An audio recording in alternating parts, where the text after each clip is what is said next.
Welcome to the SPS Forum. My name is Pemi Mungai, third year undergraduate student for the School of Social and Political Sciences.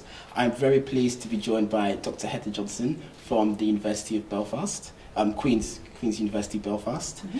Now, today we'll be discussing citizenship and migration. Mm-hmm. Now, Dr. Heather, basically, what drives your interest in the field of migration and citizenship, and kind of what's brought you to study this field further? For me, it's questions of power and of exclusion.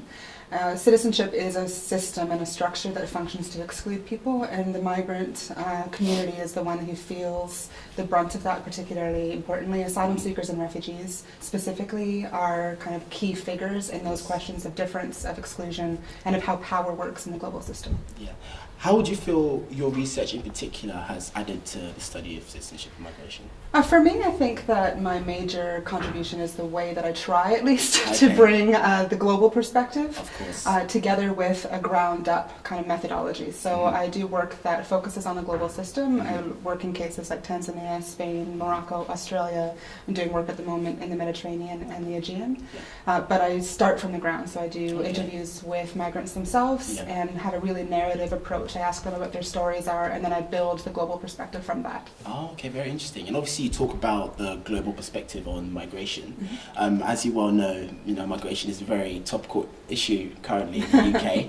How do you feel the UK is dealing with migration issues from top down? I think that the UK is experiencing a similar thing that many countries across the world are experiencing. We're seeing similar politics all the way through Western Europe, and of course in the United States with the rise of the right. Trump, for example, is a feature of this. I think generally speaking, the UK government has been using the immigration question, particularly the refugee question, as a political football to score points around identity politics that are actually quite divisive.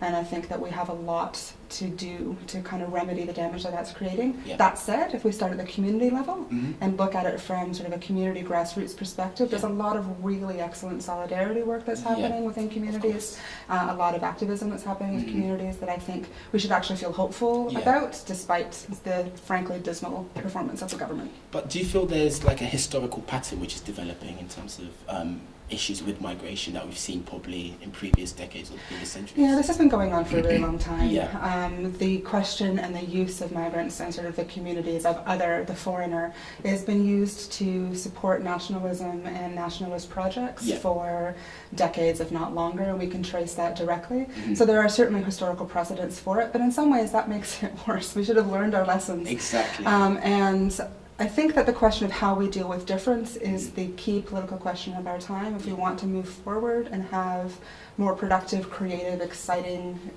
societies, then if we don't stop talking about these things as though they were security issues and instead talk about them in terms of social relations and how we can build difference as an exciting thing and not as a threatening thing, then I think that we're going to be in a lot of trouble. So we need to rethink how we're framing these issues. Okay, brilliant. Now, just simply to wrap up, what advice would you give to policymakers within the UK and probably even outside the UK on how to deal with migration issues? I think there's two things that we need to do. The first one is we need to get out of the security framework and start thinking about migration as a more normal phenomenon and not simply as a security or border issue.